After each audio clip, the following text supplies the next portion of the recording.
terminei, né, a última mensagem com esta frase: se de fato nós reconhecemos que estamos numa guerra, que estamos de fato diante de ações do inimigo, uma ação real e forte, entendemos claramente que esta ação do diabo está mais perto de nós do que nós imaginamos, então nós buscaremos com mais disposição, nós buscaremos ser fortalecidos no Senhor e na força do seu poder, vestindo a armadura de Deus. Este seria o estudo de hoje, conforme prometido na semana passada, mas eu estou adiando um pouco. Eu gostaria de estudar um pouco mais com vocês sobre a natureza desta guerra em que nós estamos. Eu vou ler aqui o texto, coloquei numa versão, a chamada versão fácil de ler. Ela só tem o Novo Testamento. Finalmente, sejamos fortes no Senhor e no seu grande poder. Vistam com a armadura que Deus lhes dá, para que possam ficar firmes contra as ciladas do diabo. Pois a nossa luta não é contra seres humanos, e sim contra poderes e autoridades, contra os dominadores deste mundo de escuridão e contra as forças espirituais do mal nos céus. Portanto, tomem toda a armadura que Deus lhes dá, para que possam resistir quando o dia mau chegar. Assim vocês permanecerão inabaláveis depois que a luta estiver terminada. Nós já caminhamos bem pela carta de Paulo aos Efésios. Mais especificamente, nos capítulos 4, 5 e agora capítulo 6, nós aprendemos a desfrutar um andar, um viver de unidade, um viver diferente do mundo, um viver de amor, de luz, de sabedoria, um viver no Espírito. Os relacionamentos nos quais você está envolvido, eles são relacionamentos diferentes. Na sua família, no seu casamento, no seu emprego, nas amizades. E o comportamento do cristão é diferente. Por que ele é diferente? Porque o cristão é uma nova criatura. O cristão é cidadão de outro mundo. Você não pertence a esse mundo. Você é do outro mundo. Quem é você? Você é do outro mundo? Sim, eu sou do outro mundo. Por isso o meu comportamento é diferente. Não seja igual a este mundo. Porque você não é mais uma criatura morta em seus delitos e pecados. Nós fomos transferidos para uma esfera eterna, que a palavra de Deus denomina lugares celestiais. Por isso, nós estamos em guerra. Os irmãos realmente compreendem isso quando eu falo, estamos em guerra? O problema é que nós imaginamos guerra como aquilo que assistimos nos filmes, ou você leu na história e estudou na sua escola. Por exemplo, quando se fala em guerra, o desenho, a imagem que vem à mente é de soldados lutando contra outro exército, seja utilizando tiros, mísseis, drones, aviões e etc. Mas a guerra que nós estamos é sutil. É uma guerra que não tem nada a ver com essas imagens que nós criamos quando ouvimos a palavra guerra. A guerra espiritual não tem a ver com Deus lutando com o diabo. Deus de um lado, Satanás do outro. Não tem nada a ver com isso. Porque não é uma disputa de poder. A guerra é um conflito entre Deus, que ama incondicionalmente, um Deus que expressa esse amor em Cristo ao pecador, e o acusador, não é uma guerra entre Deus e o acusador, mas o acusador está atacando esse cristão, esse crente, usando todos os recursos, toda uma estratégia que ele tem para usar, tudo aquilo que ele imagina, para provar para você, para cada cristão, que esse amor de Deus é impossível. Satanás que é o nosso inimigo externo. Apenas abrindo um parênteses aqui, não tem como um cristão ser possuído pelo diabo. Esta é uma ação que acontece apenas com aqueles que ainda não têm o Senhor Jesus, não têm a habitação do Espírito Santo. Então ele é um inimigo externo. E ele, para nos derrotar, ele deseja usar o nosso inimigo interno, que é a nossa carne. E usa também o inimigo que não pertence à nova criatura, mas ainda influencia, que é o mundo, que de uma certa forma ainda está dentro de nós. Esse mundo precisa ser extraído e o mundo novo ser colocado, ou permitir que o coração novo tome domínio de todo o nosso ser, mesmo ainda pecaminoso. As armas do inimigo e o seu plano de batalha são terríveis. A guerra, como disse, ela busca prejudicar a relação sua com Deus. Ela busca destruir esse relacionamento. Como foi o campo de batalha na vida de Jó. Como foi também o campo de batalha no deserto durante a tentação de Jesus.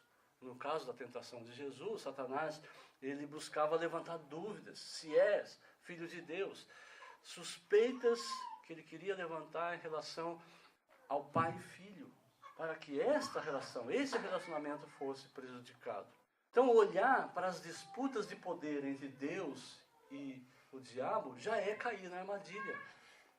Porque é o caminho que muitas igrejas utilizam nessa guerra espiritual, que é o dualismo, que vê o mundo dividido entre dois poderes, duas forças que disputam o controle dos homens e o domínio da história. E por esse caminho você já está tirando Deus da soberania, do trono soberano que comanda tudo.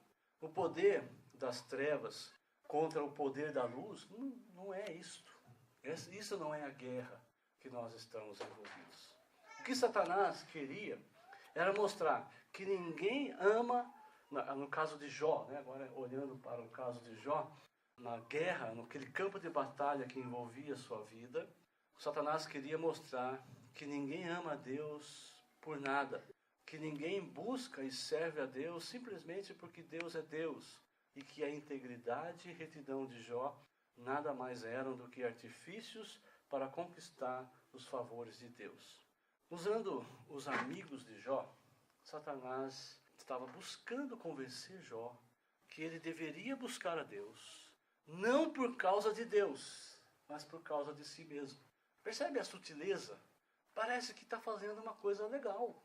Busque ao Senhor. Você é pecador, você precisa buscar ao Senhor. Você precisa de Deus, senão Ele vai te punir.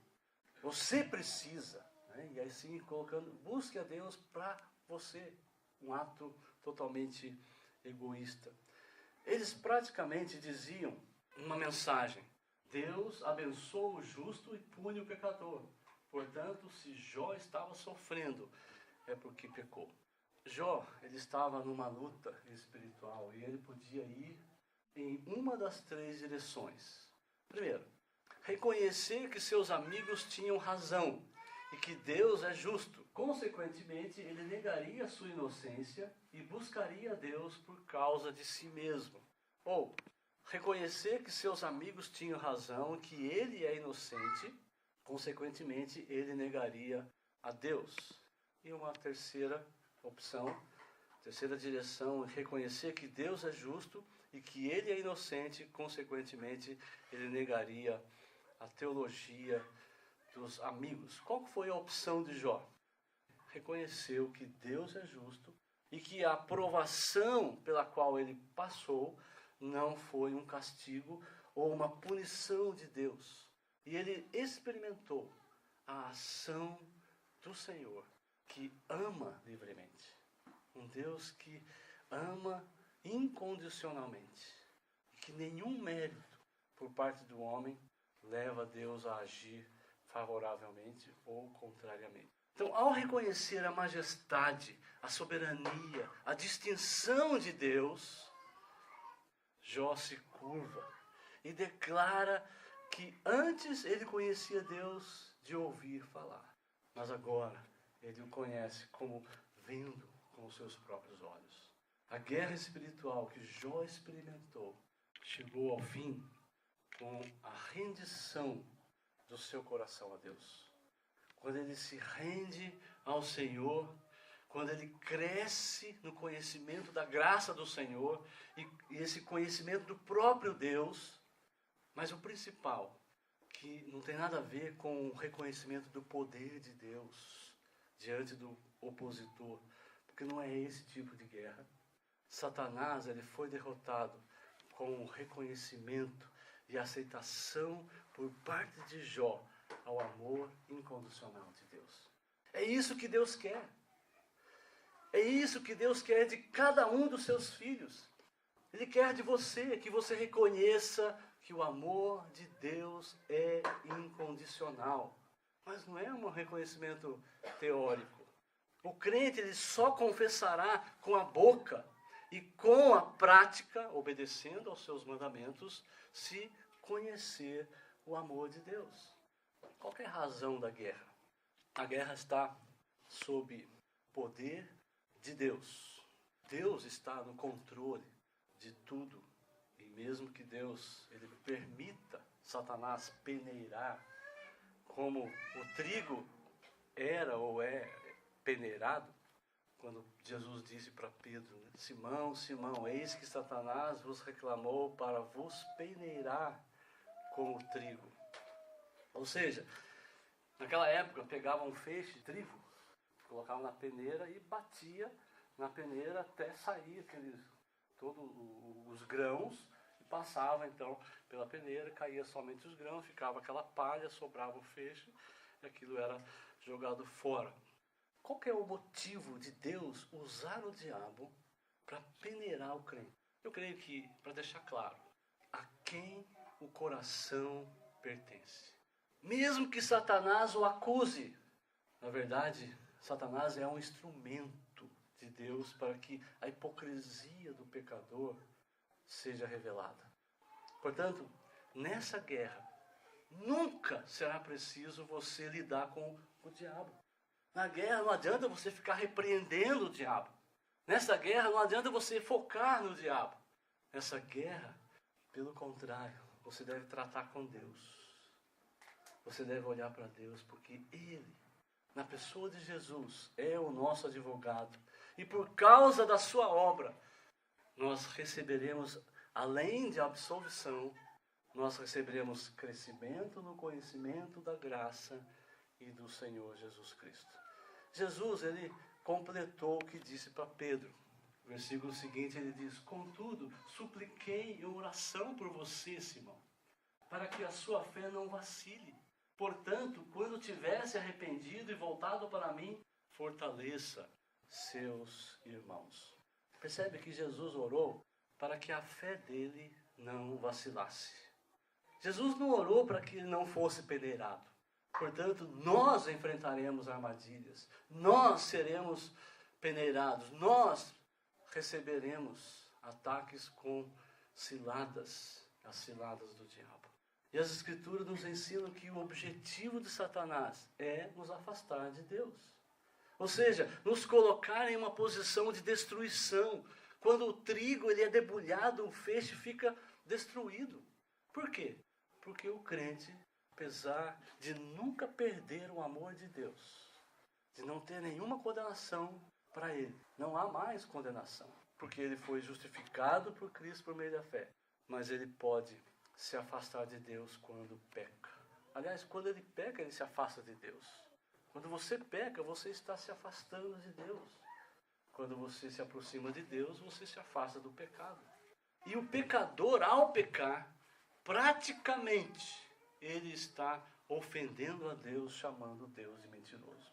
Saiba disso. Portanto, vistam toda a armadura de Deus para poderem ficar firmes contra as ciladas do diabo. Satanás, ele usa o engano como arma. Ele quer que o crente acuse Deus de mentiroso. Ele é o pai da mentira. Mas ele quer que você faça isso. Eu diria que todos os dias em algum momento, você chamou Deus de mentiroso. No mínimo, você concordou com o pai da mentira. E, logicamente, consequentemente, você discordou de Deus. E os pensamentos, as decisões foram bombardeados por Satanás com seus dardos inflamados, de tal forma que o pecador ele acaba se entregando ao pecado. Pois uma vez que caíram na armadilha, o pecador faz a vontade de Satanás. Quem quer fazer a vontade de Satanás aqui? Ou fazemos a vontade de Deus, ou fazemos a vontade de Satanás. Não tem meio termo, irmãos. Paulo, ele deu a Timóteo vários conselhos. E com relação às pessoas que queriam discutir, queriam entrar em controvérsias, pessoas que estavam se opondo até mesmo a Timóteo, Paulo disse: deve corrigir com mansidão os que se lhe opõem, na esperança de que Deus lhes conceda o arrependimento, levando-os ao conhecimento da verdade, para que assim voltem à sobriedade e escapem da armadilha do diabo, que os aprisionou para fazerem a sua vontade.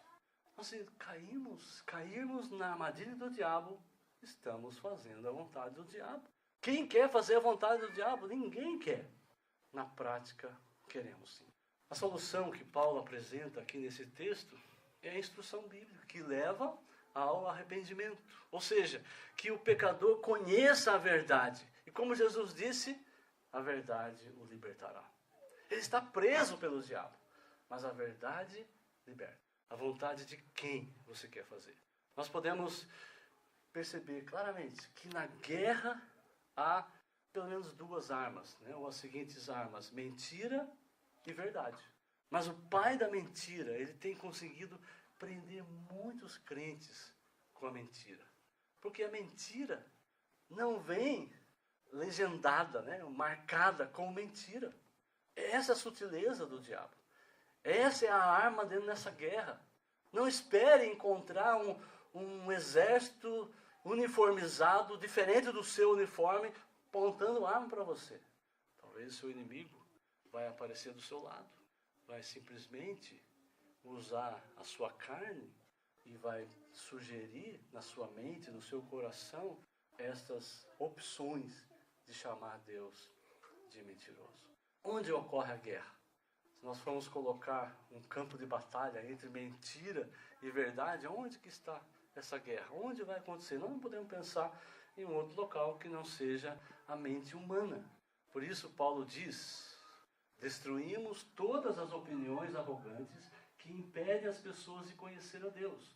Levamos cativo todo o pensamento rebelde e o ensinamos a obedecer a Cristo. Então, até aqui, eu pergunto para vocês: você está convencido de que nós estamos numa guerra? A vida cristã, irmãos, é maravilhosa, mas não é uma vida de mar de rosas. A maravilha da vida cristã não se baseia na tranquilidade.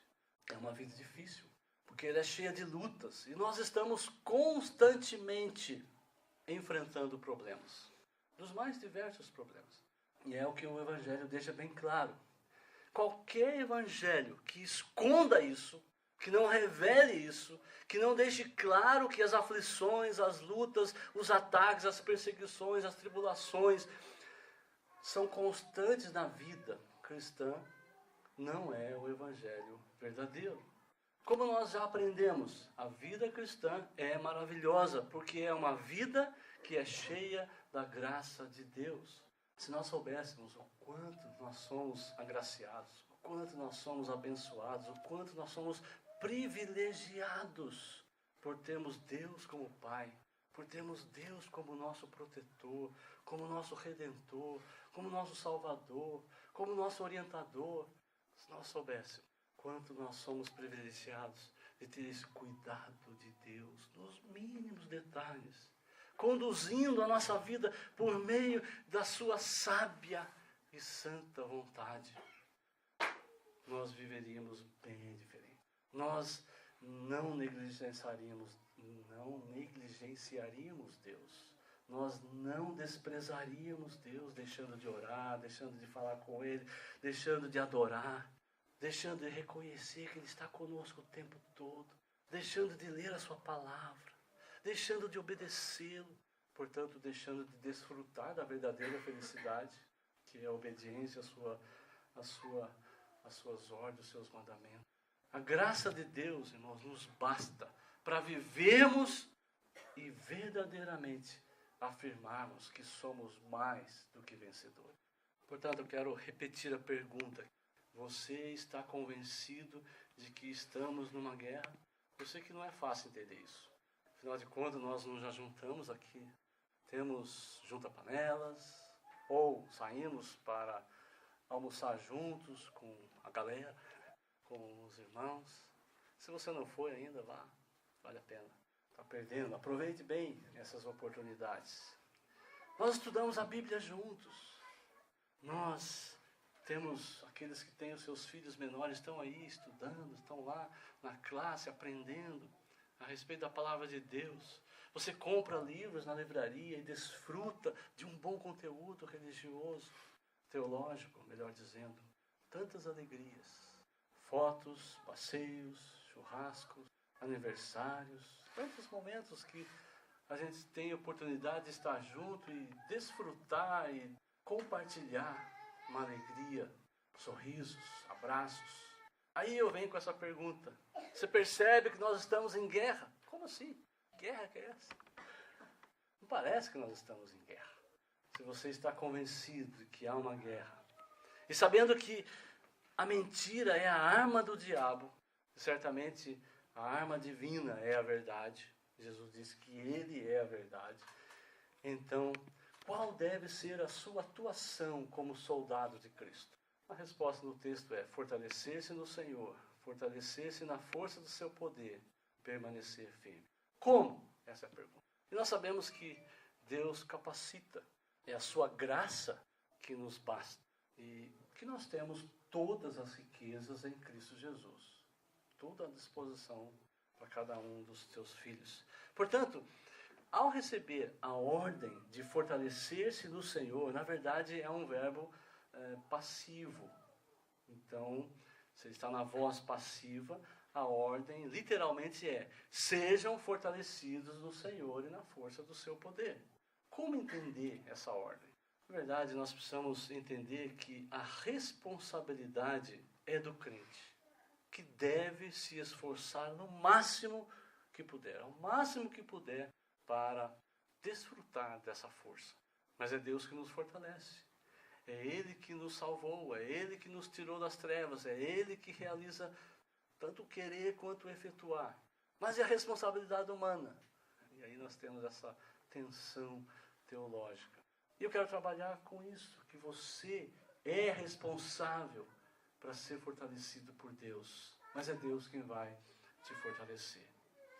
Existe uma combinação harmoniosa entre o poder do Senhor e a atividade humana. A atividade é do crente, no poder e pelo poder que Deus concede ao crente. Hebreus 2,18 diz assim: uma vez que Ele próprio passou por sofrimento e tentação, é capaz de ajudar aqueles que são tentados. Observe o texto aqui. Nós não somos livrados do combate. Não somos livrados da guerra. Jesus não combaterá o combate por nós. Ele socorre os crentes. Ele ajuda. Filipenses 4,13, também é um outro versículo. Posso todas as coisas por meio de Cristo, que me dá forças. Paulo está dizendo que ele pode todas as coisas. Ele afirma, ele está falando, eu sei. Se você olhar o versículo anterior, ele fala, eu sei viver estando em necessidade. Eu sei viver tanto em abundância, tanto sendo alimentado, como passando fome. Eu sei viver. E ele completa, eu posso, eu sei tudo por meio de Cristo. Ele me dá força, Ele me fortalece. Eu faço, mas é com a força que Ele me dá, primeiramente. Deus se fortalece, mas é você que precisa fazer. É você que vai obedecer. Um outro texto aqui de 2 Timóteo. Na minha primeira defesa, ninguém foi ao meu favor. Ao contrário, todos me abandonaram. Que Deus não leve isso em conta.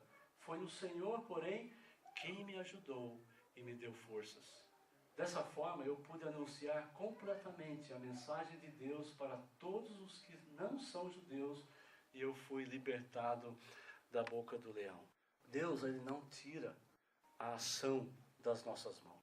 Deus age em nosso meio e usa os seus instrumentos. Ele pode nos fortalecer sem usar um instrumento humano. Lógico, ele pode usar a sua palavra, que está na nossa mente, e nos fazer lembrar ou nos fazer perceber a verdade do texto.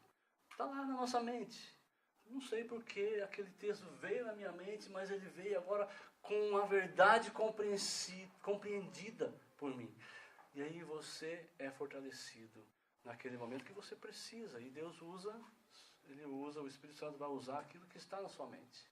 Talvez você, olhando um texto que tenha uma interpretação, você interpreta de um jeito, mas você ouve um ensino que um dia alguém escreveu ou falou, e aquele áudio, aquele escrito, chega na sua alma, sai da sua memória e vai para o coração. Então você está naquele momento, algo mudou e você interpreta o texto da forma correta ou da forma bíblica, e aquilo mexe na sua alma, muda as suas intenções, muda as suas decisões.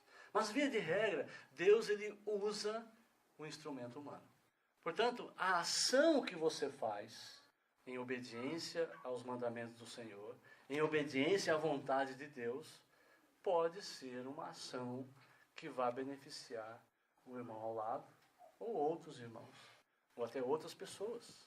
Observando o ensino da carta de Paulo aos Efésios, capítulo 4, onde nós aprendemos que a igreja é o corpo de Cristo. Ele é a cabeça do corpo. O poder que está em Cristo, na cabeça, passa para o corpo. Irmãos, entende isso? Então, a vitalidade estando na cabeça vai passar para o corpo. A ideia de, por exemplo, o sangue, que é a vida do corpo, vai da cabeça ao dedo mindinho lá do pé. Nós precisamos um do outro como membros desse corpo local, para servirmos como canais do poder do Senhor.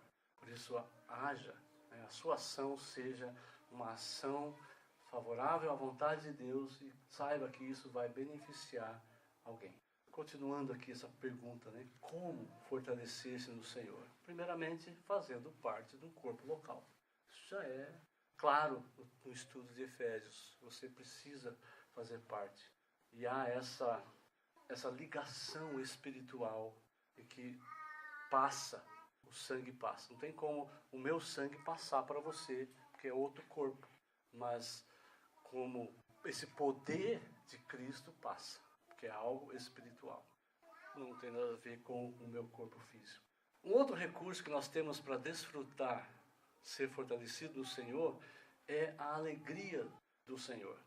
Neemias, ele escreve o seguinte, lá naquele tempo, na reconstrução dos muros, ele diz: podem sair e comam e bebam do melhor que tiverem, e repartam com os que nada têm preparado. Este dia é consagrado ao nosso Senhor. Não se entristeçam, porque a alegria do Senhor os fortalecerá. Não quero entrar muito no mérito dessa questão. Há vários textos que vão falar sobre a alegria do Senhor é a nossa força. Certamente perguntar a você: você desfruta da alegria do Senhor? Porque nós temos a alegria do Senhor. Devemos cumprir o nosso ministério, realizar essas ações, prosseguir na guerra com alegria. E esta é uma forma de fortalecer-se no Senhor, ou de desfrutar essa força que o Senhor nos dá por meio de nos alegrarmos no Senhor.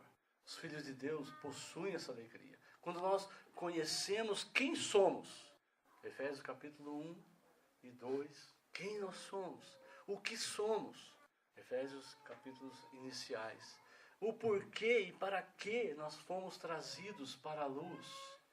Você continua no estudo de Efésios capítulo 4 e 5, nós nos enchemos com a alegria do Senhor. E assim nós vamos permanecer firmes contra os ataques dos inimigos que visam nos afastar de Deus. Capítulo 6 de Efésios.